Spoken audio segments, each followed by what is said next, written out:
Ma'am मेरी आवाज सुन रही हैं आप? जी सर। मैम क्वेश्चन को पूरा सर इसमें इसमें कथन और कारण से रिलेटेड था ये। कथन था इसमें हिमालय की मिट्टियों में ह्यूमस प्रचुर मात्रा में पाया जाता है। और कारण है इसका हिमालय में सर्वाधिक क्षेत्र वनाच्छादित है। तो आप ये बताइए आंसर क्या दिया है? सर इसमें बताया ए गलत है परंतु आर सही है। अब देखिए ह्यूमस कहाँ पाया जाएगा? सबसे पहले पकड़िए ह्यूमस कहाँ पाया जाता है? ह्यूमस किन मिट्टियों में पाया जाएगा? कोई बताए जी? जहाँ बारिश का ब्लैक सॉइल में नहीं ब्लैक सॉइल में नहीं मैम। ओम सर आप बताइए। जहाँ पे हेलो जी सर बोलिए, 1 मिनट। सचिन सर बोलिए आप। हाँ सर, ह्यूमस तो वही ज्यादा पाया जाता है जहाँ पे जैसे पेड़ पौधे ज्यादा होते हैं। जहाँ पे तो वहाँ पॉसिबिलिटी ज्यादा होगी। या जहाँ पे ज्यादा बारिश होती हो वहाँ पे। जी ओके सर है मैम, आप बताइए। और ज्यादा बारिश होगी वहाँ ह्यूमस नहीं पाया जाएगा क्योंकि निक्षालन के उससे वो पूरा बह जाता है। अर्चना मैम रुक जाइए। एक बात ये भी तो सर बारिश होगी तो वहाँ पे पेड़ पौधे ज्यादा सचिन सर उत्पन्न होंगे। सर देखिए यहाँ पे तर्क नहीं करना है हम लोगों को, एकदम एग्जैक्ट आंसर देना है। वहाँ पे तर्क और ये कुछ नहीं करना, सीधा आंसर देना है। आप रुक जाइए। अर्चना मैम आप बोलिए पहले।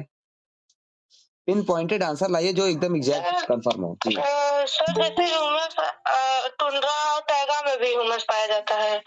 लेकिन वहाँ पे क्या कहते हैं कि हमेशा मतलब जैसे बर्फ जमा होता है तो वो सड़ नहीं पाता है। तो देखिए अब ये चीज आपने ही आंसर को अपने ही गलत किया। ठीक है, ह्यूमस कहाँ पाया जाएगा, कैसे पाया जाएगा, ऐसा है मैम आप क्लियर कीजिए अब।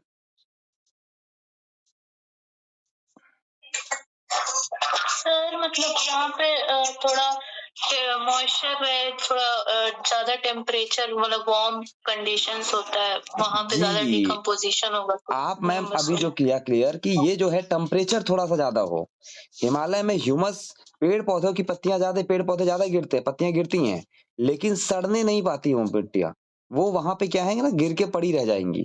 जब तक वो सड़ेगा नहीं तब तक ह्यूमस नहीं बनेगा। जैसा कि आप लोगों ने जानते हो, आप लोग पढ़े होंगे एग्रीकल्चर वाले पोर्शन में, जो हमारी मिट्टी है, हमारी मिट्टी में कितने % कार्बनिक पदार्थ होते हैं, कितने % ह्यूमस होता है और कितना % वायु होता है, कितना % जल होता है, कौन बताएगा? एक बार हैंड रेज कीजिए तो। कितने % जल होता है, कितना % वायु होता है, कितना % जल होता है, कितना % वायु होता है, कितना % कार्बनिक पदार्थ होता है और कितना % ह्यूमस होता है और कार्बनिक पदार्थ होता है, कौन बताएगा? हैंड रेज कीजिए। आप लोगों ने इस क्वेश्चन को ध्यान नहीं दिया है क्या अभी तक? ये प्रश्न आया हुआ है। प्रदीप सर आप क्लियर कीजिए। प्रदीप सर आप बताइए। सर मिट्टी में लगभग 45% खनिज होता है और 5% के आसपास कार्बनिक पदार्थ, 20 से 30% पानी और 20-30% शायद वायु होता है। वेरी गुड 20 से 30% बजाय 25% बोल दीजिए। 25% वायु होता है, 25% जल होता है। ठीक है, 25% वायु होता है, 25% क्या होता है? जल होता है। 5% जो आपने बताया कि जो कार्बनिक पदार्थ है वो है, 5% कार्बनिक पदार्थ है और उसके साथ साथ जो 25% 45% जो खनिज साधन है। ठीक है, खनिज पदार्थ है। तो ठीक है, सबका क्लियर हो गया, इसे नोट कर लीजिएगा आप लोग।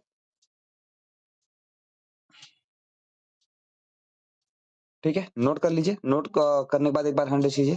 वायु जो है मिट्टी में जो वायु है, मिट्टी में वायु जो 25% है, जल की मात्रा 25% है, खनिज जो संसाधन है वो 45 है और साथ में कार्बनिक जो है वो 5% है।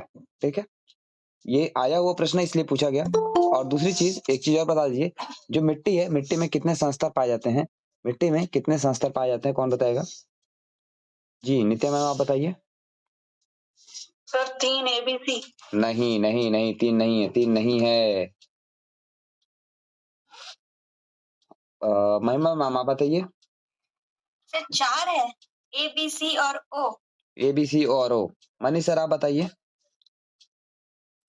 4 ही है sir, ABC and O। ABC and O। तो जो आप लोगों को भेजा गया है ज्योग्राफी का नोट्स, जो ज्योग्राफी का नोट्स भेजा गया है, आप लोगों में से कितने लोगों ने अभी तक नहीं पढ़ा? मृदा वाला जो पोर्शन है उसमें पूरी फोटो डाली गई है एकदम एग्जैक्ट। मोहित सर आप बताइए। पढ़ा नहीं, मतलब आपने कहा था कि सोर्स वही पढ़ना है जो मतलब आप पहले से पढ़े हो। आप सोर्स वही पढ़ना, लेकिन मिट्टी में अगर आपको दिक्कत हो रही है तो कुछ चीजों आप देखिए नोट्स में सर, इसीलिए जो नोट्स में दिया गया फोटोज के साथ दिया मैंने ज्योग्राफी के साथ। ज्योग्राफी की जो नोट्स है खुद मैंने खुद ज्योग्राफी और हिस्ट्री खुद किया है, इसलिए आपको उसमें तो हर चीज मिल जाएगी जितनी चीजें पूछ सकता है एग्जाम में। हर टॉपिक को सिलेक्ट करके ला दिया उठा के, ठीक है। उसको आप देखेंगे 5 संस्तर है, सभी लोग उसको प्रिंट आउट देखिए मत देखिए, तो आप चले जाएंगे पेज नंबर हमको लगता है कि जहां तक 66 या 67 के आसपास है, मुझे जहां तक याद आ रहा है, ठीक है। आप देखेंगे मृदा वाले चैप्टर पे जाइए, वहां पे सीधा वो एक फोटो डाली गई है जिसमें ओ संस्था सबसे ऊपर है और ABCD 4 नीचे है, ठीक है। ओ फिर उसके नीचे ABCD। और प्रश्न एक बार यही आया था कि मृदा की सबसे ऊपरी जो संस्तर या ऊपरी परत है उसको क्या कहा जाता है, ठीक है। और वो मैंने खुद गलत किया हुआ था, ए संस्तर मार के आया था, क्योंकि हमने सोचा ए ओ कौन सी संस्तर होगी, बाद में समझ में आया कि ओ संस्तर भी होती है, ठीक है। तो इसलिए भी याद रखना आपको। चलिए सबको समझ में आ गया ये वाला मृदा में संस्तर, किसी कोई दिक्कत? मोहित सर चलिए इनसे जो को मतलब देखिए नोट्स को एक बार नहीं कुछ कीजिए तो नोट्स को आप लोग रैंडमली, जैसे कहीं यात्रा कर रहे हैं, घूमने जा रहे हैं, कहीं बैठे हैं, नोट्स को ऐसे उठा के एक आदत पढ़ लीजिए, मोबाइल में पढ़ा होता है सबके। तो सर जी मैम बोलिए। सर ये नोट से ही पढ़ा है, इसमें 4 ही संस्था लिखे हुए हैं। नोट 5 होता है सर, OAEBC यही है मैम मेरे वाले नोट्स में मैम। सर 115 नंबर पेज पर सर पढ़ रहे हैं इसको मैम नहीं, जो वो सुनिए वो 4 संस्था लिखा गया, लेकिन जो वो फोटो डाली गई है उसमें देखिए चारों पांचों का जो खड़ी काट के विभाजन दिया मैंने, जो फोटो है उसी पेज पे देखिए, उसी में जो है उसमें वो हॉरिजॉन सबसे ऊपर है। हाँ वो पूरे लेयर देखिए, लेयर देखिए, वो लिखने हो सकता, सुनिए टाइपिंग में हो सकता है मिस्टेक हो गई हो, लेकिन फोटो जी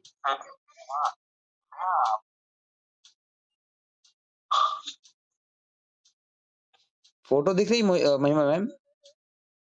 उसमें जी सर फोटो दिख रही है। उसमें 5 है ना, हो सकता हो कि लिखते समय टाइपिंग मिस्टेक हो गई हो फोटो में आगे।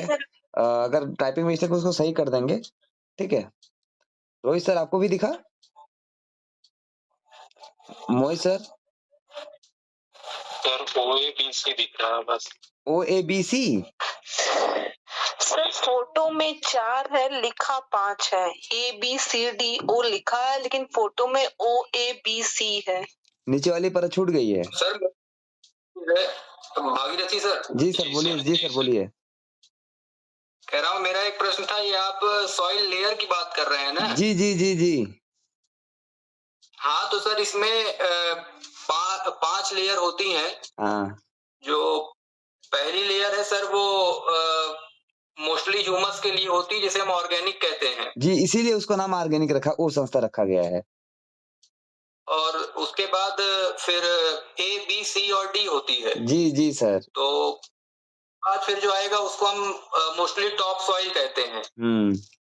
देन सॉइल आता है, देन उसके बाद सर मिनरल मटेरियल होते हैं और सबसे नीचे बेडरॉक होता है, जिसे जो डी में रखा जाता है। सर ए में खनिज होता है, बी में जो होता है उसमें मिक्स वाला होता है, उसमें संस्करण रंग और गहरी और भारी कणाकार जो होते हैं उसमें होता है।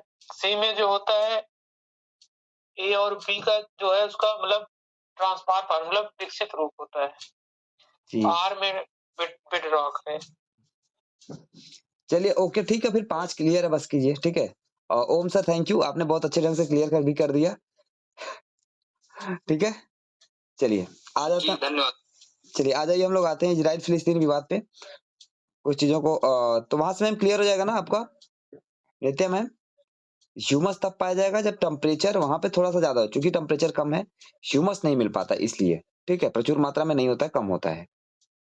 नित्या मैम सर एक क्वेश्चन हो रहा है। जी जी जी सर जैसे हिमालय के वो 3 पार्ट हैं, तो वहाँ पे भी अलग अलग होगा, डाइवर्सिटी होगी वहाँ पे भी? जी जी जी बिल्कुल, 3 पार्ट है, तीनों पार्ट की अलग अलग उसकी जो देखिए जो क्या कहते हैं हॉरिजॉन्टल हाइट है, ठीक है, जो खड़ी ऊंचाई है वो अलग अलग है, ठीक है। तो ट्री लाइन अलग है, मतलब पूर्वी हिमालय पर ट्री लाइन अलग है, पश्चिमी हिमालय पर ट्री लाइन अलग है, ठीक है, अलग-अलग जगह पे अलग-अलग हो जाएगा। तो उससे रिलेटेड क्या होगा? उसमें मतलब ह्यूमस को लेके क्वेश्चन है या फिर कोई और टॉपिक से रिलेटेड है? नहीं सर, बस इसे ही पूछना था। जी मैम, वहाँ पे अलग होगा, निश्चित रूप से होगा। अब जैसे जो सबसे टॉप होता है, जैसे माउंट एवरेस्ट और यहाँ पे कोई भी वनस्पति नहीं पाई जाएगी। यहाँ पे कोई भी वनस्पति नहीं पाई जाएगी क्योंकि यहाँ पर तापमान बहुत नीचे रहेगा और बर्फ जो की ज़्यादा संभावना रहेगी। तो वनस्पतियों के उगने की संभावना बहुत कम रहेगी, ठीक है? और जहाँ पे वनस्पतियाँ उगे ऐश्वर्या मैम, कुछ बोलना है क्या आपको? सर बायोडायवर्सिटी वैसे भी एल्टीट्यूड के साथ मतलब जी, कम जी, होती जी, जाती जी, है। जी। आप ये भी चीज़ है, बायोडायवर्सिटी भी एल्टीट्यूड के साथ कम होती जाएगी। तो सारी चीज़ें वही चीज़ है। एक बार ऐसा भी पिछली बार प्रश्न आया था क्या कि हम जैसे-जैसे भूमध्य रेखा से ऊपर की तरफ जाते हैं, बायोडायवर्सिटी जो है कम होती जाती है। ये शायद पिछले बार हुआ 2021? Yes sir. जी। यस सर था। हाँ, 2022 या 2023 वाले में प्रश्न था ये, जहाँ तक मुझे याद आ रहा है। पोल से करके था, पोल्स हाँ। की ओर जाते हैं तो बायोडायवर्सिटी डिक्रीज होती है। चलिए, ठीक है। आगे बढ़ते हैं इज़राइल-फ़िलिस्तीन विवाद की तरफ। आइए इज़राइल-फ़िलिस्तीन विवाद को देखते हैं क्या है। इज़राइल की राजधानी यरूशलेम है और फ़िलिस्तीन की राजधानी क्या है? रामल्ला है। फ़िलिस्तीन की राजधानी क्या है? रामल्ला है और दोनों जो यरूशलेम की समस्या को लेके यानी दोनों में विवाद जो है वो यरूशलेम क्षेत्र को लेके है, ठीक है? 1948-49 में इज़राइल-अरब युद्ध हुआ था, ठीक है? 1948-49 में इज़राइल-अरब युद्ध हुआ था। इस युद्ध में मिस्र पे जो है चढ़ाई करके मिस्र का जो सिनाई वाला क्षेत्र था, उसे इज़राइल ने अपने नियंत्रण में ले लिया था। बाद में कुछ समझौते के माध्यम से पूजा मैम कुछ बोलना है क्या आपको? Sir page number page number 81 page number 81 ओम सर ओके कुछ सर। बोलना है क्या? अभी पूछना है सर आपको? चलिए, तो इज़राइल मतलब पहला जो वो था मिस्र के नेतृत्व में हो रहा था, तो सिनाई प्रांत है। अगर आप देखेंगे सिनाई क्षेत्र कौन-सा है तो आप जो लाल सागर वाला क्षेत्र है, ठीक है? रेड सी वाला, रेड सी के जो एशिया वाले में पड़ता है, यानी मिस्र का जो क्षेत्र एशिया वाले में पड़ता है, सिनाई क्षेत्र पर इज़राइल ने नियंत्रण कर लिया था। फिर बाद में एक समझौते के तहत फिर उसे वापस कर दिया गया। फिर उसके बाद इज़राइल के साथ 1967 में और फिर ऐसे लगातार युद्ध चलते रहे हैं, ठीक है? लगातार युद्ध चलता रहा है और इसी के क्रम में फिर से इस समय नया विवाद चल रहा है इज़राइल और फिलिस्तीन का। इस समय जो नया चल रहा है युद्ध, हमास जो संगठन है, वो लगातार इज़राइल पे आक्रमण कर रहा है और उसके प्रत्युत्तर में भी आक्रमण चल रहा है, ठीक है? मतलब ऑपरेशन अल-अक्सा इज़राइल द्वारा हमास द्वारा इज़राइल पर किए गए हमले को ऑपरेशन अल-अक्सा नाम दिया गया था। जो मस्जिद है वहाँ पे अल-अक्सा मस्जिद है, ठीक है? अल-अक्सा मस्जिद है, इसी में इज़राइल के द्वारा बर्बरता की गई थी, ऐसा आरोप लगाया गया है। क्योंकि और इसी आरोप की वजह से ऑपरेशन अल-अक्सा के नाम से एक हमास के द्वारा जो चलाया गया ऑपरेशन और कुल मिला के इज़राइल की नाकेबंदी को तोड़ना और सब कुछ था, लेकिन इज़राइल की जो ऑपरेशन आयरन स्क्वाड है नामक अभियान चलाया था इज़राइल ने, प्रत्युत्तर में चलाया था ऑपरेशन आयरन स्क्वाड। अब दोनों याद रखिएगा, आयरन स्क्वाड कौन चला रहा है? आयरन स्क्वाड चला रहा है इज़राइल और ऑपरेशन अल-अक्सा जो है हमास चला रहा है, ठीक है? इसके अलावा आप ये देखेंगे कि इज़राइल पर हाल ही में जो ईरान के द्वारा अटैक किया गया था शायद, उसका भी सॉरी ईरान का ही था क्या? इज़राइल पर। जी सर, ईरान ने किया था ना? मिसाइल से हमला। जी, जी, जी, जी। इज़राइल ने किया था। तो उसका भी मतलब अभी माना जा रहा है कि उसका बदला लिया जा सकता है, बदला शायद ले भी लिया इज़राइल ने, ठीक है? हाल-फिलहाल में उसने कर दिया है अपना एयर स्ट्राइक जो भी था ईरान के ऊपर और फिर से अमेरिका ने दबाव डाला है कि अगर फिर से जो है मतलब जो बदला है वो पूरा हो चुका है और अब ईरान को शांत रहना चाहिए, अगर ऐसा कुछ भी करेंगे तो मतलब स्थितियाँ और भयावह हो सकती हैं, ठीक है? तो भारत जो है टू स्टेट थ्योरी का समर्थन करता है, two state two nation theory की बात करता है भारत जो है, इज़राइल फिलिस्तीन दोनों के बीच समन्वय और संतुलन की बात करता है। इसीलिए भारत के प्रधानमंत्री जी इज़राइल और फिलिस्तीन जब भी जाते हैं तो इज़राइल और फिलिस्तीन दोनों की यात्रा पे जाते हैं, ठीक है? चलिए, इसके अलावा इसमें बहुत कुछ इम्पोर्टेंट नहीं है, इसमें आप लोगों को पहले से पता है कि ऑपरेशन अजेय भारत के द्वारा इज़राइल में फँसे हुए भारतीयों को बाहर निकालने के लिए शुरू किया गया था। ऑपरेशन अजेय कहीं-कहीं मिलता है या फिर कहीं-कहीं अजय मिलता है। अजय या अजेय दोनों में से जो भी एग्ज़ाम में आ जाए आप लोग याद रखिएगा। वो इंग्लिश वर्ज़न को लेके कहीं-कहीं पे AJEY लिखा गया होगा और AGAY से अजय कोई पढ़ रहा है, कोई अजेय पढ़ रहा है। जो भी पढ़ना है हमें बस अजय और अजेय में कन्फ्यूज़न नहीं होना है। गाज़ा पट्टी मिस्र और इज़राइल के बीच एक पट्टी है। भूमध्य सागर में सीमा लगी हुई पट्टी है लगभग 360। नाज़रीन मैम आपको बताना है पेज नंबर 81 पे आ जाइए, पेज नंबर 81 पे। चलिए, धोरडो, धोरडो क्या है? सर्वश्रेष्ठ पर्यटन गाँव है। धोरडो सर्वश्रेष्ठ पर्यटन गाँव है। UNWTO के द्वारा एक पहल घोषित की गई थी, जिसमें वर्ष 2021 में लॉन्च किया गया था। कब लॉन्च किया गया था? वर्ष 2021 में लॉन्च किया गया था और यह पहल यूएनडब्ल्यूटीओ के ग्रामीण विकास के लिए पर्यटन यानी tourism for the rural development, UNWTO ने एक पहल लॉन्च किया है tourism for the rural development, याद रखिएगा tourism for the rural development, ये यूएनडब्ल्यूटीओ की है। यह इस पहल के अंतर्गत उन गांवों को मान्यता प्रदान की जाएगी जहां पर पर्यटन के विकास एवं कल्याण की जो है स्ट्रॉन्ग डाइवर्स है, ठीक है, स्ट्रॉन्ग डाइवर्स यानी सुदृढ़ संचालक है, ठीक। उतना इंपॉर्टेंट उस समय नहीं था, 2021 वाला ये सब छोड़िए। इंपॉर्टेंट ये है कि यूएनडब्ल्यूटीओ की जो 25वें सत्र की बैठक 16 से 20 अक्टूबर के बीच 2023 में हुई थी, कहाँ हुई थी? समरकंद में हुई थी। समरकंद में हुई थी, उज्बेकिस्तान। समरकंद कहाँ थी? उज्बेकिस्तान में हुई थी। वैसे समरकंद को भारत के किस शहर के साथ जोड़ा जाता है कि जुड़वा जो शहर है, जुड़वा शहर या मान लिया जाता है कि ट्विन सिस्टर के रूप में विकसित करने का प्लान चल रहा है। भारत में 2 ऐसे शहर हैं जिन्हें ट्विन शहर के रूप में विकसित किया जा रहा है 2 विदेशों के साथ मिलके। एक समरकंद के साथ किया जा रहा है, एक जापान के साथ किया जा रहा है। जापान के टोक्यो के साथ जो है, जापान के क्योटो के साथ भारत के काशी का विकास किया जा रहा है, क्योटो और काशी के साथ। उसी तरह से समरकंद के साथ-साथ भारत के किस क्षेत्र का, रोहित सर बताइए आप? हिमांशु सर, हैंड रेज़ करके आप लोग भाग जा रहे हैं? आगरा क्या? बहुत सही जवाब है। तो फिर आप मुझे रहा था। क्या सर? जापान का सर, जापान का क्योटो। जापान का जो सर जापान और वाराणसी का जो है वो मुझे ध्यान आ रहा था। नहीं तो हाँ, और उसका वाराणसी। जापान वाराणसी, जापान का क्योटो और वाराणसी है और समरकंद और उसका है, समरकंद और ताजमहल का है, ठीक है। समरकंद और आगरा का है, समरकंद और आगरा का है। हिमांशु सर ने सही बताया, थैंक यू सर। चलिए आ जाइए। तो वर्ष 2023 के लिए सर्वश्रेष्ठ गांवों की सूची जो जारी की गई है, उसमें जो ये तीसरा संस्करण जारी हुआ, कुल 54 गांवों को वर्ष 2023 के लिए सर्वश्रेष्ठ पर्यटन गांव का दर्जा प्रदान किया गया। कुल 54 है। वैसे भारतीय संविधान का अनुच्छेद 55, भारतीय संविधान का आर्टिकल 54 क्या कहता है, कौन बताएगा? भारतीय संविधान का आर्टिकल 54 क्या कहता है? हैंड रेज़ कीजिए जल्दी से। और कोई? जी, इसमें सर आप बताइए, भारतीय संविधान का आर्टिकल 54। हेलो, जी सर बोलिए। अच्छा, आर्टिकल 54 में कि भारत का राष्ट्रपति होगा, निर्वाचन। सर आप क्या बोल रहे हैं, पहले सही से एकदम क्लियर बताइए। भारत का एक राष्ट्रपति होगा बोल रहे हैं या फिर भारत का राष्ट्रपति निर्वाचन बोल रहे हैं? मैम प्लीज आप पहले अपना माइक ऑफ कीजिए। भारत के राष्ट्रपति की निर्वाचन प्रणाली। हाँ, निर्वाचन प्रणाली।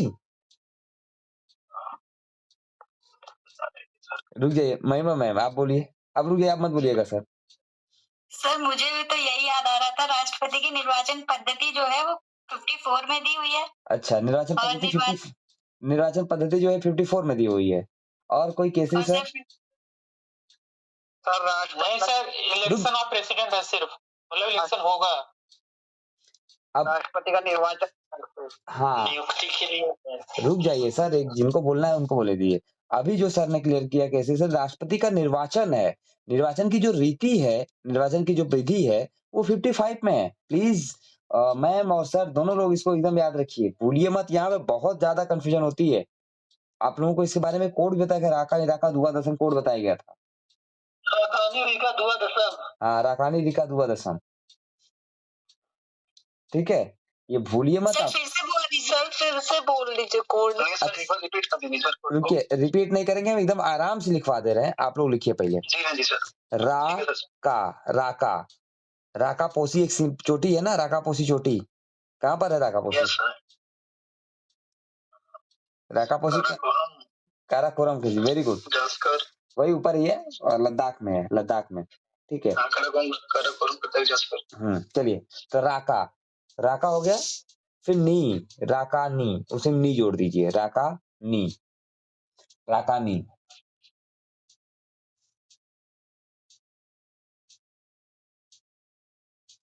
ठीक है।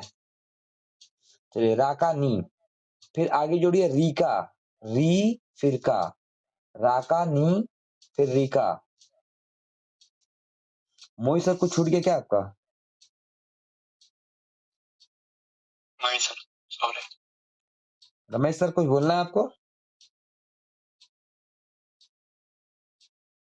चलिए, राका नी फिर रीका, फिर लिखिए दुआ, दुआ देते हैं सभी लोग ना, दुआ दीजिएगा, बददुआ मत दीजिएगा, राष्ट्रपति बनने की दुआ दीजिए, बददुआ मत दीजिए कि राष्ट्रपति ना बने।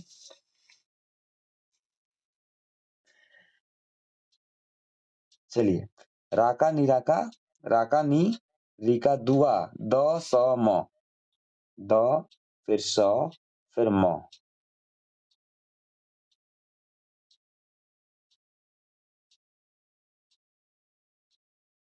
सर राका निराका, हाँ, निरीका है, निरीका, राका निरीका, राका निरीका दुआ दसम। ठीक है सर, थैंक यू सर। अब इसे हम एक बार डिफाइन कर देते हैं। आप लोग अगर बेयर एक्ट हो तो वहां से खोल के मिला लीजिएगा, और नहीं तो बेयर एक्ट हो तो मिला लीजिएगा, और फिर नहीं तो फिर आप लोग अपने जहां से भी पॉलिटी रखे होंगे वहां से देख के मिला लीजिएगा। रा से होगा राष्ट्रपति, भारत का एक राष्ट्रपति होगा, आर्टिकल 52 में है। भारत का एक राष्ट्रपति होगा, आर्टिकल 52 में है। आर्टिकल 53 कहता है कि इनका कार्यपालिका की शक्ति, राष्ट्रपति की जो कार्यपालिका की शक्ति है वो क्या है, 53 में है। राष्ट्रपति की कार्यपालिका की शक्ति जो क्या है, 53 में है। और फिर नी यानी राष्ट्रपति का निर्वाचन, राष्ट्रपति का निर्वाचन 54 में है। एकदम याद रखिएगा, भूलिएगा मत। और निर्वाचन की जो रीति है, किस रीति से होगा, किस मैनर से होगा, यानी manner of election of president, ठीक है, manner of election of president जो है वो है 55 में है। किसमें, 55 में है। ठीक, उसके बाद जो है राष्ट्रपति की जो पदावधि है, राष्ट्रपति की जो पदावधि यानी जो टर्म ऑफ ऑफिस है, टर्म ऑफ ऑफिस है वो कितना वर्ष होता है, टर्म ऑफ ऑफिस कौन बताएगा, कार्यकाल, टर्म ऑफ ऑफिस कितने वर्ष का कार्यकाल होता है राष्ट्रपति का, हैंडल कीजिए जल्दी से। 5 साल। चलिए ठीक है, बहुत सही, 5 साल तो सबको याद है। आप प्रश्न का उत्तर ये बताइए कि राष्ट्रपति के जो निर्वाचन का कार्यकाल, जो राष्ट्रपति का कार्यकाल शुरू होता है वो कब से शुरू हुआ माना जाता है, राष्ट्रपति के निर्वाचन का कार्यकाल जिस दिन वो चुनाव, जिस दिन वो चुनाव जीतते हैं उस दिन, या जिस दिन उन्होंने नामांकन किया उस दिन, जिस दिन शपथ लेते हैं उस दिन, या फिर जिस दिन अपने ऑफिस में पहले दिन कार्य करते हैं उस दिन। जी निधि, जिस दिन शपथ लेते हो। निधि मैम आप बताइए। कार्यभार ग्रहण करने के बाद, जिस दिन शपथ लेते हैं उस दिन से, जिस दिन शपथ लिया जाता है, ठीक है, जिस दिन शपथ लेते हैं, शपथ के दिन से ये प्रश्न आया हुआ है, ठीक है, शपथ के दिन से होता है, जिस दिन शपथ लेते हैं उसी दिन से माना जाता है। इसीलिए 25 जुलाई वर्तमान समय में जो भारत की जो राष्ट्रपति की कार्यकाल की शुरुआत होती है 25 जुलाई है, 25 जुलाई को खत्म होता है, 25 जुलाई को नया राष्ट्रपति जी शपथ ले लेते हैं। ये लगभग हमको लगता है कि 2007 से क्या, शायद लगभग जो चल रहा है ये 2007 से 12 से फिर 17 से 22 चुनाव राष्ट्रपति का 22 में हुआ था ना राष्ट्रपति जी। जी सर, जी हाँ, हाँ तो शायद 7 से ये शायद 7 से ही जो चल रहा है 5 जुलाई, ठीक है 25 जुलाई। चलिए आ जाइए, आगे बढ़िए। तो कुल 54 गांवों को रखा गया, राष्ट्रपति से संबंधित कुछ अनुच्छेदों को बता दिया गया, पढ़ लीजिएगा आप लोग, इंपॉर्टेंट है। राका निराका दुआ दशम है। फिर यूएन के जो 54 सर्वश्रेष्ठ गांव घोषित किए गए हैं उसमें से एक जो है धोरडो है, जो गुजरात का है, कच्छ जिले में है। कहाँ पर है, गुजरात के कच्छ जिले में है धोरडो।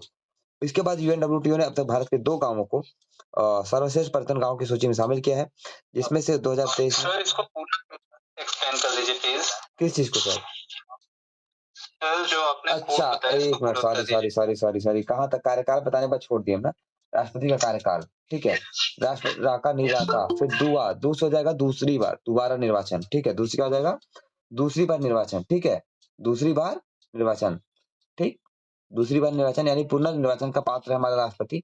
जैसा कि हमारे संविधान में भी रखा गया है कि भारत के राष्ट्रपति कितनी बार भी राष्ट्रपति बन सकते हैं, लेकिन ऐसा एकमात्र अवसर है कि जब किसी व्यक्ति को 2 बार राष्ट्रपति चुना गया था। राष्ट्रपति के रूप में सिर्फ डॉक्टर राजेंद्र प्रसाद जी ने ही 2 कार्यकाल पूरा किया था, अन्यथा किसी भी राष्ट्रपति ने 2 कार्यकाल नहीं पूरा किया है, ठीक है, ये भी याद रखना है। चलिए, तो राका निराका दू आ से हो जाएगा अर्हता, अर्हता मतलब आप अगर राष्ट्रपति बनना चाह रहे तो आपके अंदर क्या क्या अर्हताएं होनी चाहिए, क्या क्या अर्हताएं नहीं, क्या क्या योग्यताएं होनी चाहिए, अर्हता या योग्यता कुछ भी हो सकता है। क्लियर है यहाँ तक रोहित सर? जी सर, जी सर। सर ये पदावधि के बाद आपने क्या बताया था, ये तो से एक बार दूसरे सर दोबारा निर्वाचन, पुनर्निर्वाचन या दोबारा निर्वाचन, हाँ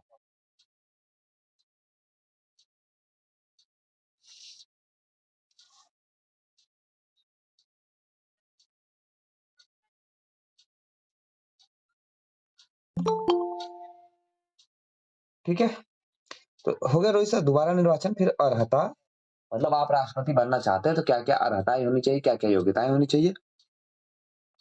वह भारत का नागरिक होना चाहिए, ठीक है। साथ साथ में दिवालिया पागल घोषित नहीं होना चाहिए, लाभ का पद धारण किया नहीं होना चाहिए, ठीक है, ऐसा कुछ। और दशाएं, कुछ दशाएं क्या है, कुछ शर्तें क्या है, कुछ दशा क्या है कुछ, ठीक है। तो जो दशा है, किस दशा में आप बनेंगे राष्ट्रपति, किस कुछ शर्तें हैं, ठीक है, कि इन दशाओं में आपके लिए शर्त रखी गई है, ये चीज रखेंगे तभी आपको शर्त पूरी करेंगे, तभी आपको राष्ट्रपति के रूप में माना जाएगा। फिर स से हो जाएगा शपथ, दुआ दशम से स से हो जाएगा शपथ, और फिर म से हो जाएगा महाभियोग। म से क्या हो जाएगा, महाभियोग हो जाएगा, ठीक है। म से क्या हो जाएगा, महाभियोग हो जाएगा। बढ़े आगे रोहित सर, क्लियर? किसी का कुछ छूटा तो? जी सर, जी सर, क्या है बहुत शानदार सर, राष्ट्रपति का भी कुछ सर है, बता देंगे, उतरा निका चूस। राज्यपाल का, राज्यपाल का सब बता देंगे, सब मेरे पास कोड है, बस धीरे धीरे पढ़िए ना, एक एक तो आने दीजिए, कहीं पे उपराष्ट्रपति को जोड़ के बता देंगे, टेंशन मत लीजिए। कोड लीड करके क्या मैम? सर जी सर, एक कोड और था, राजा कस के झंडा फहराओ, इसको नहीं रिपोर्ट किए थे। राजा कस के झंडा अंबर में फहराओ, आपने जो पेपर डाला गया था परसों या नरसों वाला, जो पॉलिटी की जिस दिन शुरुआत हुई थी, उसको सॉल्व किया? आप GS2 में है कि नहीं है? GS2 में है कि नहीं है? सर दोनों में हो। GS2 में है ना, तो आपने वहां पढ़ा नहीं कि क्या था उसमें लाइन, राजा कस के झंडा अंबर में फहराओ। जो 7 लोगों का नाम है, वही 7 लोगों का नाम यहाँ कोड के माध्यम से बताया गया है। अब कल डिकोड करके आप खुद कल बताएंगे, सर मैंने देखा है। आप लोग एक्सप्लेनेशन नहीं पढ़ रहे हैं, ये बहुत बड़ी समस्या करेंगे आप लोग। एक्सप्लेनेशन में एक्स्ट्रा चीजें ऐड ऑन किया जा रहा है सर, 3-4 चीजों को लेके आ जा रहा है कि एक्सप्लेनेशन पर 40 क्वेश्चन का एक्सप्लेनेशन आप नहीं पढ़ सकते हैं। 2 मैथ छोड़ दिए, 38 पढ़ना है। अरे 38 मिनट किसी लिए टाइम निकाल लीजिए, 38 मिनट एक रीडिंग तो लगाइए उसको। श्रेया मैम, आपका कोई क्वेरी? हाँ सर, ये मेरा दसम का छूट गया। 10 हो जाएगा मैम, दशा, कुछ किस शर्तें क्या हैं, आपकी किस दशाओं में आपको राष्ट्रपति बनने आ जाएगा। अभी आपकी एज पूछने का हक नहीं है, लेकिन पूछ लेते हैं, क्या एज होगी? नियर अबाउट बता दे सकती हैं, देखें राष्ट्रपति के बनने का हम सभी योग्य हैं कि नहीं है। हम में से 1 या 2 सदस्य होंगे जो राष्ट्रपति के योग से संबंधित जो अर्हताएं हैं, जो रखी गई हैं, 35 वर्ष की उम्र पूरी रखी हो, ठीक है। तो 35 प्लस में तो 1-2 लोग हो सकते हैं, ठीक है, 2 3 4 4-5 लोग हो सकते हैं मैक्सिमम, ठीक है। तो विशाल सर, आप कुछ बोलना चाह रहे हैं? मोहम्मद, राष्ट्रपति बनने के लिए मैं बस एज ना, कि मतलब हम लोग अभी राष्ट्रपति नहीं बन सकते हैं, लोकसभा के सदस्य बनने के काबिल हो चुके हैं। अभी बहुत सारे सदस्य होंगे जो अभी मतलब पहली बार देने जा रहे थे, 21 से 25 वर्ष की उम्र जो होंगे, वो लोकसभा के सदस्य भी नहीं बन सकते हैं, ठीक है। अब देखिए, ऐसे भी याद किया जाता है कि क्या सर, राष्ट्रपति बन सकते हैं, राज्यसभा के सदस्य 30 साल हो सकता है, राष्ट्रपति बनने के लिए 35 साल है। राज्यसभा का 30 है ना? हाँ, तो राज्यसभा का 30 है, लोकसभा का 25 है। तो राज्यसभा का बोल रहा हूँ, राज्यसभा के 10 बन सकते हैं। हाँ, राज्यसभा बन सकते हैं ना। राज्यसभा के कई लोग हैं यहाँ पे, राज्यसभा में कई लोग जा सकते हैं, ठीक है। अभी राष्ट्रपति वाले में मतलब 4-5 लोग होंगे, बस नाम नहीं किसी का लेंगे हम। ऐसे भी याद किया जाता है, हम देखिए, हम ऐसे याद किए हैं कि हम क्या बन सकते हैं। अभी हमारी एज यहाँ तक अच्छा भी है, इसी काबिल है, इसके आगे नहीं काबिल है। मोहम्मद सर, आपका कोई क्वेश्चन? मोहम्मद सर, सर ये राजा कस के झंडा वाला बता दीजिए। धीरे करो सर, ये किस चीज के ट्रेंड थे सर, ये बता दीजिए। राजा कस के झंडा अंबर में फहरा।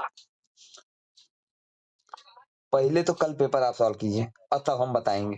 राजा कस के झंडा अंबर में नहीं बताएंगे तब तक, जब तक आप लोग पूरा प्रश्न नहीं देखेंगे। सर आपने जो दिसंबर तक के लिए ग्रुप है, टारगेट ग्रुप, सर मैंने उसमें आपको मैसेज किया था, आपने ऐड नहीं किया मुझे। सर आपका मैसेज कब आया है सर? सर जिस नंबर से लिंक शेयर होता है गूगल मीट का उसी पे किया था मैंने। सर आप फिर से एक बार कर दीजिएगा। सॉरी सर, अगर मैं चूंकि देख या तो नहीं पाया हूँ, जितने लोगों का मेरे पास मैसेज है, मैं आज भी एक बच्चे को किया था, चाहे जो भी था, मुझे याद तो नहीं है किसका किया था, ठीक है, लेकिन मतलब जिसका भी आता मैं तुरंत सेंड कर देता हूँ। अगर आपका नंबर छूट गया होगा उसके लिए माफी चाहेंगे। फिलहाल उसको फिर से एक बार शेयर कर दीजिएगा सर, ठीक है। ओके, चलिए आगे बढ़ते हैं। वैश्विक पेंशन सूचकांक में अब आ जाइए। पहले तो ये देखिए इंपॉर्टेंट चीजें जो है, सर्वश्रेष्ठ पर्यटन गांव में धोरडो जो है वर्ष 2023 में घोषित हुआ है और 2021 में पोचमपल्ली हुआ है, ठीक है। पोचमपल्ली जो तेलंगाना में है, पहले ये था आंध्र प्रदेश में, और पोचमपल्ली से शुरू किया गया था एक भारत का बहुत महत्वपूर्ण कार्यक्रम। कौन बताएगा? पोचमपल्ली से भारत का एक बहुत महत्वपूर्ण, पल्लवी मैम बताइए आप। सर यहाँ से ये व्यक्तिगत सत्याग्रह शुरू किया गया था 1940 में। व्यक्तिगत सत्याग्रह शुरू हुआ था 1940 में। एक और जगह इंपॉर्टेंट है, नहीं वो बंदनापल्ली है, सॉरी बंदनापल्ली है, शायद पोचमपल्ली जिला हो, ठीक है, लेकिन बंदनापल्ली गांव है जहाँ से शुरू किया गया था मनरेगा। भूदान आंदोलन स्टार्ट हुआ था सर। भूदान आंदोलन भूदान आंदोलन। और नहीं सर, एक चीज और था, मुझे याद रहा था कि वंदनापल्ली जो है, वंदनापल्ली आंध्र प्रदेश के वंदनापल्ली से शुरू किया गया था मनरेगा कार्यक्रम की, वंदनापल्ली गांव से। क्या सर? मदनापल्ली है क्या शायद? वंदनापल्ली है सर, मुझे जहां तक याद रहा वंदनापल्ली, वंदनापल्ली का। हाँ हाँ, तो वही कह रहा वदनापल्ली सर। अच्छा मदना है सर, जहाँ मैंने पढ़ा था वदना है। एक बार देख लीजिएगा जहाँ से मनरेगा कार्यक्रम की शुरुआत की गई थी। चलिए, तो पोचमपल्ली जो है सिल्क शहर, भारत के सिल्क शहर के रूप में जाना जाता है। एक प्रश्न ये भी बन सकता है कि सिल्क सिटी ऑफ इंडिया किसे कहते हैं? पोचमपल्ली को कहते हैं। सिल्क सिटी ऑफ इंडिया किसे कहते हैं? पोचमपल्ली को कहते हैं, ठीक है। वैश्विक पेंशन सूचकांक 2023, वैश्विक पेंशन सूचकांक 2023 में देखेंगे मोनाश centre for financial studies, मोनाश centre for financial studies और मर्सर के सहयोग से जारी किया गया ये वैश्विक पेंशन सूचकांक। सर्वाधिक पेंशन देने वाले में नंबर 1 पर कौन है? नीदरलैंड है। कौन है? पेंशन देखिए, अब इसका कोड याद रखिए, यही है, पेंशन जब आती है ना, नींद बड़ी अच्छी आती है। पेंशन जिसको मिलती है ना, बड़ी नींद अच्छी आती है, और जिसको नहीं मिलती है ना, उसकी नींद उड़ जाती है, ठीक है। तो पेंशन जब नींद मिलती है, और भारत में 45, अब देख ही रहे हैं भारत में इस समय पेंशन की अवस्था क्या हो चुकी है, लड़ाई लड़नी पड़ रही कि पेंशन मिलनी चाहिए, तो 45वें नंबर पे चला गया है 47 देशों में, ठीक है। लिख लीजिए पेंशन, पेंशन आने पर नींद आई दिन में, डे में, नींद आई डे में, पेंशन आने से नींद आई डे में 45/47, पेंशन आने से नींद आई डे में 45/7,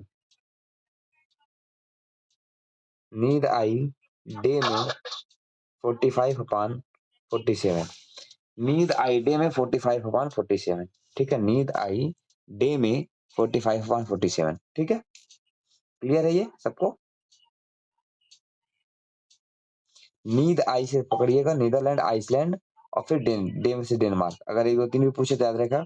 देखिए सभी लोग याद रखिए, बड़ा आसान है ये, मैं तो जब से पढ़ा हूँ यही बना देता हूँ हमेशा। पेंशन जब आती है तो नींद बढ़िया आती है, जिसको पैसा पेंशन, जो आपने भी अपने घर में देखा होगा कि जिस भी घर के बुजुर्ग जो सदस्य हैं उनको पेंशन अगर आ रही है तो खाना पीना और उनका जो देखभाल है थोड़ा अच्छे ढंग से हो जाता है। और जिनके पास पेंशन नहीं आती है या कुछ ऐसा इनकम नहीं है, सोर्स ऑफ इनकम, तो उनकी जो सेवा सहायता है बहुत सारी दिक्कतों का सामना करना पड़ता है।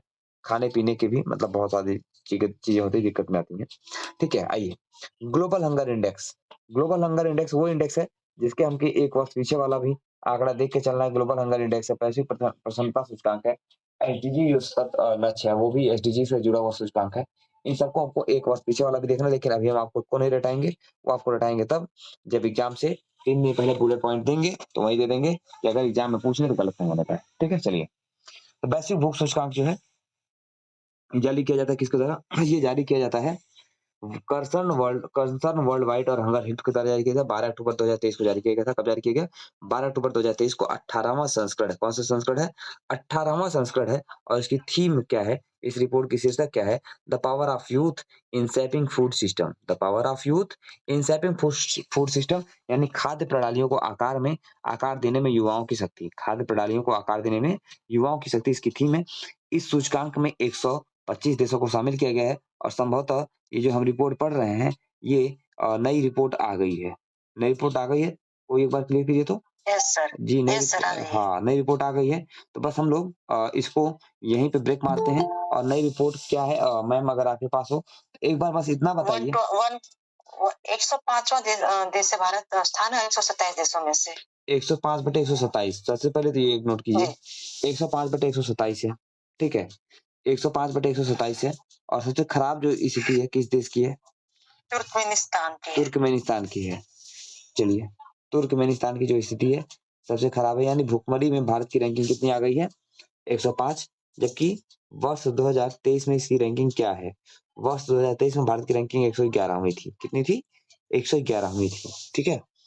वर्ष 2023 में याद करना आसान है, 2023 में एक हम लोग दिए और एग्जाम नहीं हुआ, ठीक है। 2023 में एक एग्जाम दिया गया और मतलब आरओ का एग्जाम आया एक वो होते होते 2024 आया, हुआ भी नहीं सही से। 2024 में शून्य घोषित हो गया आरओ के लिए, ठीक। चलिए तो 105/127, ठीक है। और इसमें तुर्कमेनिस्तान जो है नंबर 1 पर है, मतलब शीर्ष पर है। वहां पे भुखमरी की समस्या बहुत कम है। सर लास्ट में है, तुर्कमेनिस्तान लास्ट में है। तुर्कमेनिस्तान नंबर 1 पे उसने 3 रैंक साथ में दिया था, चीन का, यूएई का और कुवैत का। मतलब सर कई सोर्स देखे थे तो उसमें यही 3 एक साथ दिया था। अच्छा चीन नहीं तो एक मिनट मैम सुनिए, अभी हम इसको क्लियर कर लेंगे। मैं खुद गूगल से डाउनलोड करके देख लेता हूँ, ठीक है। चलिए आगे बढ़ते हैं। तो ग्लोबल हंगर इंडेक्स बस इतना याद रखिए कि कर्सन वर्ल्ड वाइड और वेल्ट हंगर हेल्प के द्वारा जारी किया जाता है। इस वर्ष जो जारी होगा 19वां संस्करण है, लेकिन वो आरओ के लिए इंपॉर्टेंट होगा। पीसीएस के लिए 2023 वाला ज्यादा इंपॉर्टेंट रहेगा। पीसीएस वाले में 111 रैंक याद रखिए और आरओ के लिए मान लीजिए 105 और 111 दोनों याद रखना है, ठीक है। तो टीसीएस में 111 जो रैंक है भारत में से 125 देशों में से 111/125 याद रखिए 2023 के लिए। जहां लिखा ना 2023 में भारत की रैंकिंग कितनी है वहीं डाल दीजिए 111/125 यानी 111/125। ग्लोबल हंगर इंडेक्स जो है वेल्ट हंगर हिल्फ और कंसर्न वर्ल्ड वाइड के द्वारा जारी किया जाता है।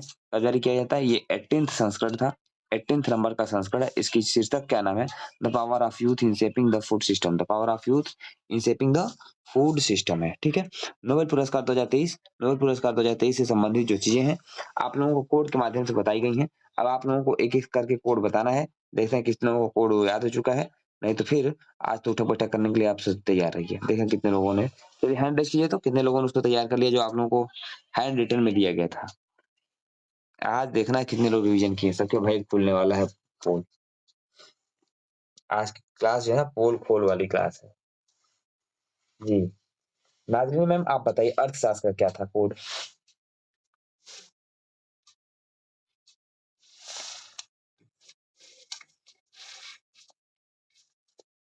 नाज़रीन मैम मेरी आवाज आप सुन रही हैं? Hello sir. जी मैम बोलिए। हाँ सर, अर्थशास्त्री क्लाउडिया यूएसए में महिलाओं के श्रम बाजार को समझे। अर्थशास्त्री क्लाउडिया सब लोग नोट एक मैम आराम से बोलिए जिससे सब लोग नोट कर लें। सब लोग दृष्टि पे ही नोट कीजिए इस चीज को, अब आगे पीछे नहीं करना है इसको। देखिए अर्थशास्त्र में क्लाउडिया यूएसए में महिलाओं के श्रम बाजार को समझे।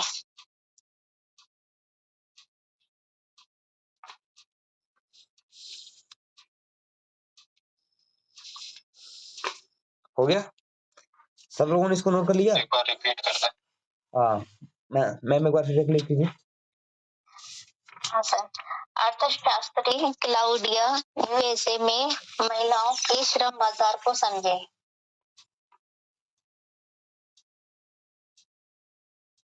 अर्थशास्त्री क्लाउडिया यूएसए में महिलाओं के श्रम बाजार को समझे। Okay ma'am thank you. रुक जाइए रूपाली मैम आप बोलिए दूसरा। सर साहित्य का जाना फोसे अनकही आवाज बताएं। साहित्य था ना दूसरा वाले पे इसमें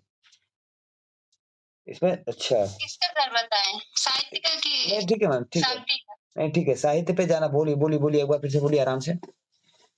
सर साहित्य जाना फोसे अनकही आवाज बताएं। साहित्य जाना फोसे अनकही आवाज बताएं। 2024 का कोड बनाना है देखिए जल्दी से बना के भेजते हैं 2024 वाला भी। आवाज के बाद क्या है मैम? आवाज बताएं। हिमांशु सर, आप तो उस भी क्लास में थे, आपको याद नहीं है लग रहा है ना? सर मुझे याद तो वैसे भी है, लेकिन मैं सोचा लिख लूं एक बार, फोन पे लिख लूं। चलिए ठीक है। रोहित सर आप बताइए।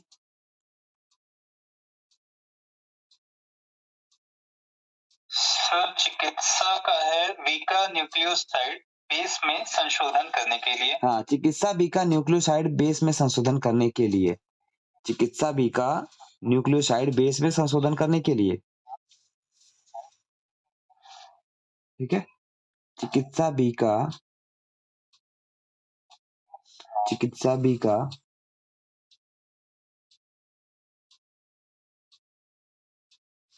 न्यूक्लियोसाइड बेस में संशोधन करने के लिए। चिकित्सा बीटा न्यूक्लियोसाइड बेस में संशोधन करने के लिए। ठीक है, सबका हो गया, किसी का छूटा तो नहीं है?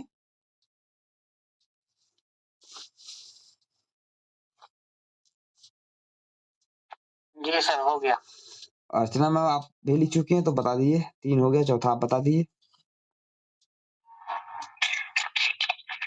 सर भौतिकी का है जी। भौतिकी पिया फेंके गेहूं को इलेक्ट्रॉन की गति से एटो सेकेंड उत्पन्न करने के लिए। Very good. देखिए भौतिकी पिया भौतिकी पियरे अगस्टीन है, फेरे क्रास है और एनी हुइलियर है।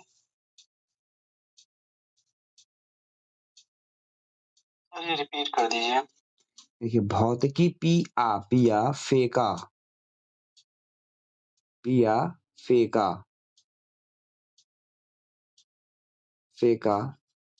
एहू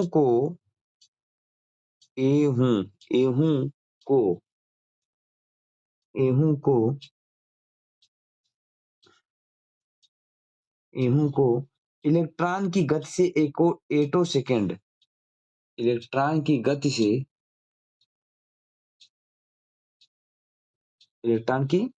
गति से एटो सेकेंड उत्पन्न करने के लिए।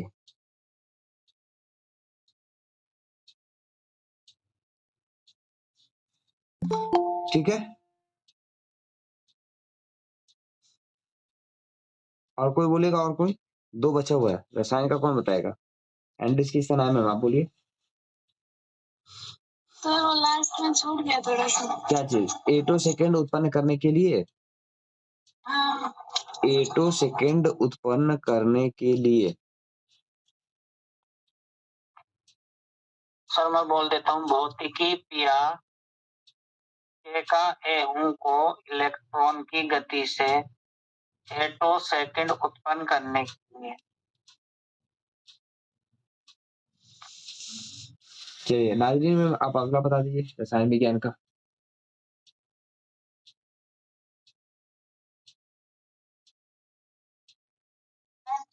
Hello sir.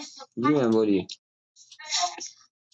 रसायन एक ही बालू FRU हो गया क्वांटम डॉट्स के कारण। ये आपने FRU बोला जबकि RFU लिखाया गया था। रसायन एक ही बालू RFU आर से जगह रसिया, F से जगह फ्रांस और U से जगह USA। ठीक है, RFU। ठीक है, देखिए हम लगभग चीजों को याद रखते हैं, एक आध चीज मिस्टेक हो जाए भले ही। तो रसायन एक ही बालू RFU हो गया, रफू हो गया। और क्या बोला? रसायन एक ही बालू रफू हो गया क्वांटम डॉट्स के कारण। क्या हो गया? रफू हो गया क्वांटम डॉट्स के कारण। सभी का हो गया। मैम अपना माइक ऑफ कर लीजिए प्लीज थोड़ा सा। ठीक है, सबका हो गया। ये रसायन एक ही बालू रफू हो गया क्वांटम डॉट्स के कारण। क्लियर है सबका? ठीक है सर। चलिए आगे आ जाइए। कौन सा बचा है अभी? साहित्य शांति का बचा है ना। देखिए शांति से नरगिस ईरान गई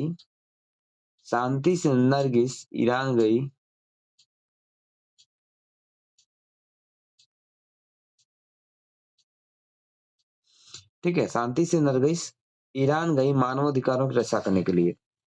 शांति से नरगिस ईरान गई मानवाधिकारों की रक्षा करने के लिए। ठीक है,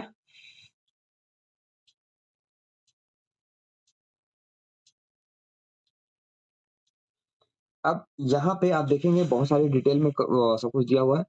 आपको मार्क करा दें, वैसे तो बताया जा चुका था, लेकिन एक बार मार्क कर लीजिए जल्दी से, फिर नोबेल पुरस्कार को पढ़ा के खत्म करते हैं क्लास को आज की। देखिए अर्थशास्त्र वाले में, देखिए अर्थशास्त्र में क्लाउडिया गोल्डीन को दिया गया है, ये यूएसए की रहने वाली है और श्रम बाजार में महिलाओं की भागीदारी की बात करती है, उसके बारे में रिसर्च करती थी।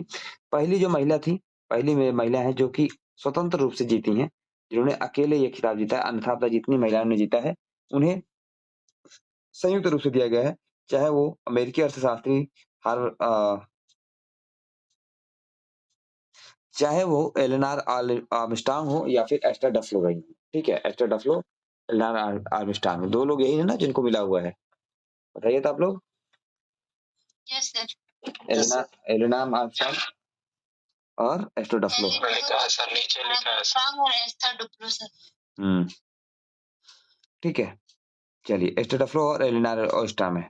देखिए आप लोगों को बता भले रहे हम, नीचे लिखा है, हमारे ध्यान में नहीं गया किसमें लिखा होगा, याद था मुझे 2019 वाले पेपर में जब आया था, सर यही पूछा ही था कि दूसरी महिला एलोना स्टॉर्म है, पहली महिला का नाम क्या है, और सब लोग आंख बंद करके दूसरा मार कैट कह दिया ही नहीं है कहीं पे। चलिए नहीं सर, हमारा ठीक था सर ये। हाँ तो यार बहुत लोगों का नहीं, हम आपका नहीं बोल रहे हैं, मतलब 10% बच्चे मारे होंगे सही, 90% बच्चों का कंफ्यूजन में रहा होगा कि पहला नहीं पढ़ के गए थे। चलिए, तो क्लाउडिया गोल्डीन हो गया। उसके बाद नोबेल शांति पुरस्कार जो है ईरान नरगिस मोहम्मदी को दिया गया, ईरानी है, ईरान की है, और ये जो है श्रम बाजार में यह पुरस्कार ईरान में महिलाओं के उत्पीड़न के विरुद्ध और सभी के मानवाधिकारों और स्वतंत्रता को बढ़ावा देने के लिए दिया गया है। ठीक है, ईरान की दूसरी महिला है, ठीक है, ईरान की दूसरी महिला है जिन्होंने क्या जीता, शांति का नोबेल पुरस्कार जीता। इससे पहले शिरीन एबादी जो है वर्ष 2003 में जीत चुकी थी, एशिया के है, और 2 खिताब जीता था। ठीक है, उसका देखिए रसायन विज्ञान का नोबेल पुरस्कार 2023, रसायन विज्ञान का नोबेल पुरस्कार 2023। ठीक है, रसायन एक ही बालू जो कोड था उससे ध्यान दीजिएगा, भूलिएगा मत। और इसमें जो है क्वांटम डाट्स के लिए दिया गया है और कुछ इंपॉर्टेंट नहीं है, एलईडी लैंप का अगर कुछ खराबी हुई होगी तो बन जाएगा। ठीक है, एलईडी जो है इसमें क्या कहते हैं, क्यूएलईडी पे, ठीक है, क्यूएलईडी तकनीक पे काम करेगा, और कंप्यूटर मॉनिटर टेलीविजन स्क्रीन पर आप देखते हैं कि क्यूएलईडी है, और एलईडी जो लैंप एलईडी लैंप बनते हैं, आप लोग जब एलईडी देखते हैं खराब हो जाती है, तो एलईडी का जो छोटा-छोटा बल्ब होता है उसमें से एक कोई बल्ब खराब होगा तो पूरी जो चेन होती है वो टूट जाती है। ठीक है, इसकी वजह से एलईडी लैंप को आराम से बनाया जा सकता है। ठीक है, और ये क्यूएलईडी की बात कर रहे हैं, आप देख रहे हैं कि अभी तक एलईडी की बात हो रही थी, अब क्यूएलईडी की बात आने लगी है, और देखिए धीरे-धीरे तकनीकी और कहाँ तक जाती है। ठीक है, आगे बढ़ते हैं। भौतिक विज्ञान का जो नोबेल पुरस्कार है वर्ष 2023 का, ये दिया गया था पियरे एगस्टिनी, फेरेक्रास और रेनी व्हिलियर को। इसमें इलेक्ट्रॉनों की गतिशीलता का अध्ययन करने के लिए दिया गया। किसके लिए दिया गया? इलेक्ट्रॉनों की गतिशीलता का अध्ययन के लिए दिया गया है। ठीक, अब चिकित्सा का जो नोबेल पुरस्कार दिया गया है, चिकित्सा का नोबेल पुरस्कार दिया गया है, वो दिया गया है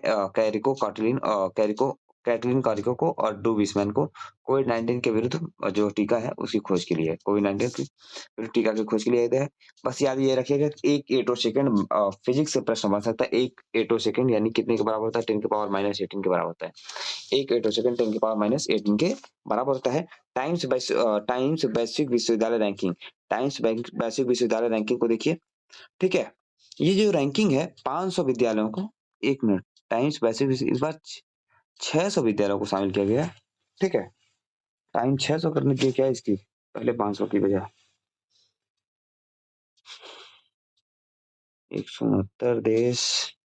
चलिए, टाइम्स विश्वविद्यालय रैंकिंग टाइम्स के द्वारा जारी किया जाता है। ठीक है, 18 संकेतक है, 20वां संस्करण है, 20वां संस्करण है। 1904 विश्वविद्यालयों को रैंकिंग प्रदान की गई है। 1904 में से जो नंबर 1 पर है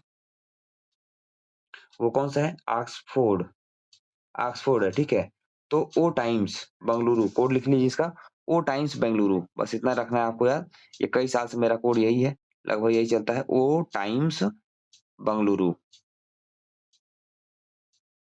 ओ टाइम्स बेंगलुरु। ठीक है, सबका कोड हो गया, ओ टाइम्स बेंगलुरु। एक बार हैंड कर रेज कर दीजिए, पर इसको डिफाइन कर दूं, उसके आगे नहीं पढ़ना है। चलिए, ओ से हो जाएगा ऑक्सफोर्ड यूनिवर्सिटी। ओ से क्या हो जाएगा? ऑक्सफोर्ड यूनिवर्सिटी नंबर 1 पर है विश्व के स्तर पर। अब भारत की जो रैंकिंग है, भारत की जो यूनिवर्सिटी है भारत की, आईआईएससी बेंगलुरु जो है शीर्ष पर है। आईआईएससी बेंगलुरु कहाँ है? शीर्ष पर है। ठीक है, आईआईएससी बेंगलुरु क्या है? शीर्ष पर है सर। ठीक, और इसके अलावा जिसको पढ़ने का मन करे पढ़ डालिएगा। 91 संस्थान भारत के हैं, 91 संस्थान भारत के हैं।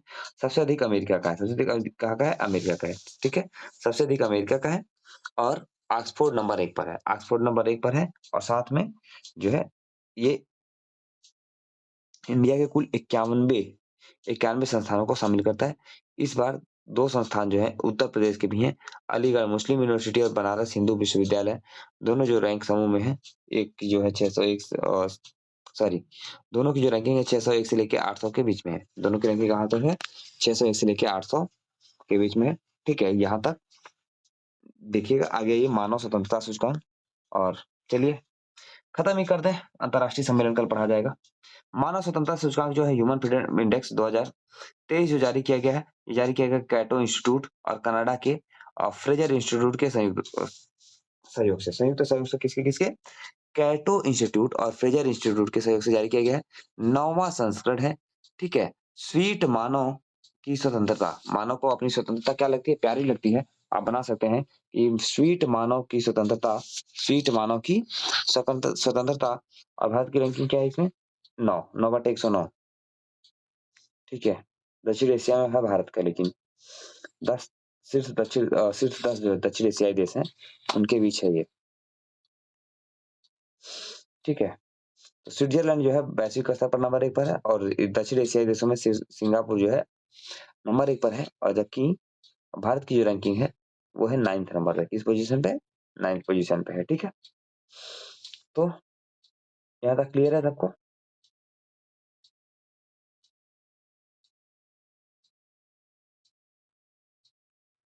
सर वैश्विक रैंकिंग 109 है।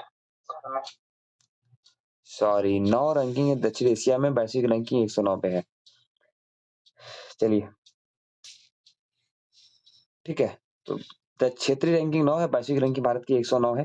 109वां जो भारत का अनुच्छेद है, भारतीय संविधान का 109वां अनुच्छेद है, धन विधेयक से संबंधित है। धन विधेयक कार्य संबंधित विशेष प्रक्रिया से है। ठीक है, वैश्विक प्रतिभा प्रतिस्पर्धा सूचकांक जो है इनसीड के द्वारा जारी किया जाता है। किसके द्वारा जारी किया जाता है? इनसीड के द्वारा जारी किया जाता है, और इसमें 134 देशों को शामिल किया जाता है। कितने?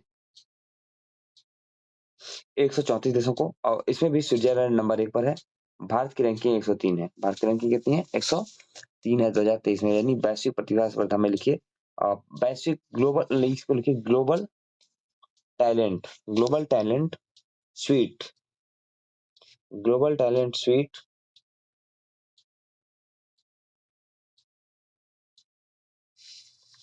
ग्लोबल टैलेंट स्वीट चाहिए। सर एक ग्लोबल टैलेंट और है सर, वो वहाँ पर ग्लोबल टैलेंट है, यहाँ है global talent sir sir sir sir sir sir sir competition है। सर वहां पे हमने बोला आईएमडी की प्रतिभा, वो उसी के साथ पढ़िए ही, नहीं भूल जाएंगे आप लोग। आईएमडी की प्रतिभा और ये इंसीड की प्रतिभा, यहाँ लिखिए इंसीड का ग्लोबल टैलेंट स्वीट चाहिए। इंसीड का ग्लोबल टैलेंट स्वीट चाहिए, किसी का भी पूछे हम लोगों को सही हो जाएगा। ठीक है, इंसीड की कन्हैया सर क्लियर हुआ आपका? वो आईएमडी का है। देखिए इसी कंफ्यूजन की वजह से वहां पे आईएमडी जोड़ा था। ठीक है, हम भी जब पढ़ रहे थे ना तब कंफ्यूज होगा कि आ जाएगा तो कहाँ मारेंगे, इससे बढ़िया आगे जोड़ लिया जाए।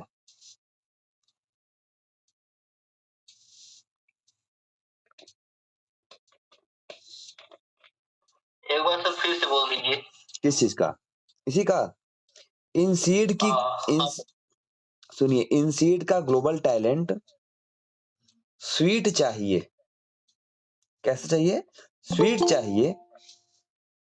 इंसीड का ग्लोबल टैलेंट स्वीट चाहिए 103/134, यानी इंसीड का ग्लोबल टैलेंट स्वीट चाहिए 103/134।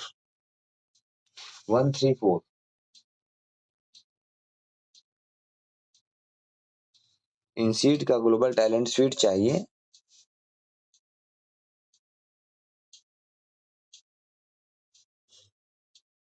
ठीक है 103/134 103/134 ठीक है। हो गया यहाँ तक सबका?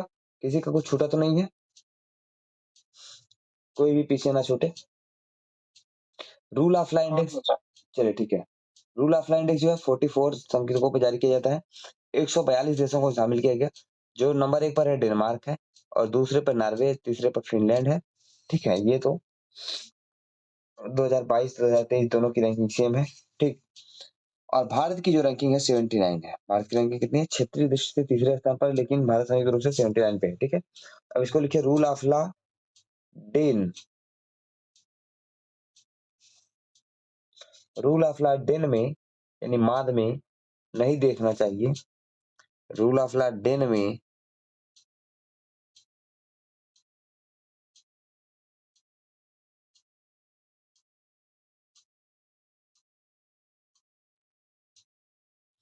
हो गया, और इसमें जोड़िए 79/142 79/142। नितिन बता, फिर से एक बार बता दीजिए। एक मिनट। रूल ऑफ ला नितिन लिखियो क्या पूरा? रूल ऑफ लॉ डेन में नहीं देखना चाहिए। हाँ, डे में नहीं देखना चाहिए। रूल ऑफ डे में नहीं देखना चाहिए। जी सनायब हम बोलिए। 79/142। सर डेन है कि डे? डे लिख लीजिए या डेन में लिख लीजिए। डेन में है, डेन है। रूल ऑफ लॉ डेन में नहीं देखना चाहिए। रूल ऑफ लॉ डेन में नहीं देखना चाहिए। रूल ऑफ तो लॉ सर इसमें वेनेजुएला कैसे आएगा? हाँ, जो अंतिम स्थान पर वेनेजुएला है ये कैसे आएगा? अरे तो आप समझे नहीं, अभी हम आगे जोड़ने वाले हैं, भूल गया। इसमें देखिए मेरी ना बॉडी एकदम एग्जिस्ट नहीं कर पा रही, मेरी आंखें एकदम बंद हो जा रही। बार बार मैं बोल रहा हूँ, उसके बावजूद आंखें एकदम बंद हो जा रही। मैं सोच रहा हूँ कि इसमें आपको यही जोड़ना था ना। कोड यह है, रूल ऑफ लॉ डेन में नहीं देखना चाहिए वे। जैसे होता है ना, किसी को कहते हैं बे, क्या कर रहे हो बे, उसी में आगे जोड़ना है। रूल ऑफ लॉ डेन में नहीं देखना चाहिए वे 79/140। क्या सर? मे की जगह में कर दीजिए। रूल ऑफ लॉ डेन में नहीं देखना चाहिए। डेन में नहीं सर, वो जो बना बढ़िया बन रहा है। रूल ऑफ लॉ डेन में नहीं देखना चाहिए वे। अरे किसी को कहा जाता क्यों बे क्या कर रहे हो, उस टाइप का। रूल ऑफ लॉ डेन में नहीं देखना चाहिए वे। ठीक है, क्लियर है ये? कन्हैया सर क्लियर हो गया? जी सर। चलिए अब आज के लिए कर दीजिए। अच्छा जी मैम, डेनमार्क जो है नंबर 1 पर है। ठीक है, और वे से वेनेजुएला जो है अंतिम में है। ठीक, और भारत की रैंकिंग 79 है और कुल कितने 142 देशों में से। ठीक, वेनेजुएला की रैंकिंग 142 है, डेनमार्क की रैंकिंग 1 है। ठीक है जी। ओम सर कुछ बोलना है क्या आपको? सर कह रहा हूँ कि जो रूल ऑफ लॉ इंडेक्स 2023 है, ये 2024 भी आ चुका है। तो मैं यही कहना चाह रहा था कि जो चीजें 2023 में थी, जितना भी मतलब वो एज इट इज जो है 2024 में भी है। बस रैंकिंग इंडिया की बता दीजिए, उसी बस वही बढ़ाना है, इसीलिए हम अभी कुछ बोल नहीं रहे थे। कोडवा यही रहता है डेन में। सर 79 ही है, आउट ऑफ 142 142 पे वेनेजुएला है और बाकी जो फर्स्ट सेकंड थर्ड रैंक है वो भी सेम है। जी sir, okay thank you sir. आप लोगों को बताना चाहेंगे कि ये भी हम लोगों के एडमिन पैनल में है सर। बहुत आराम से छिपे रुस्तम की तरह बता रहे हैं आप लोगों को। ठीक है, चलिए तो आप लोग इसे भी नोट कर लीजिएगा, दोनों सेम है। 2023 पूछे, 2024 पूछे। ठीक है, तो यहां तक का आज हम यहीं पे समापन करेंगे, क्योंकि अब मेरी आंखें और मेरी शरीर लगभग 72 घंटे के बाद मतलब अब एकदम जवाब देने के कगार पर है, इसलिए आगे अब बिल्कुल भी बढ़ा नहीं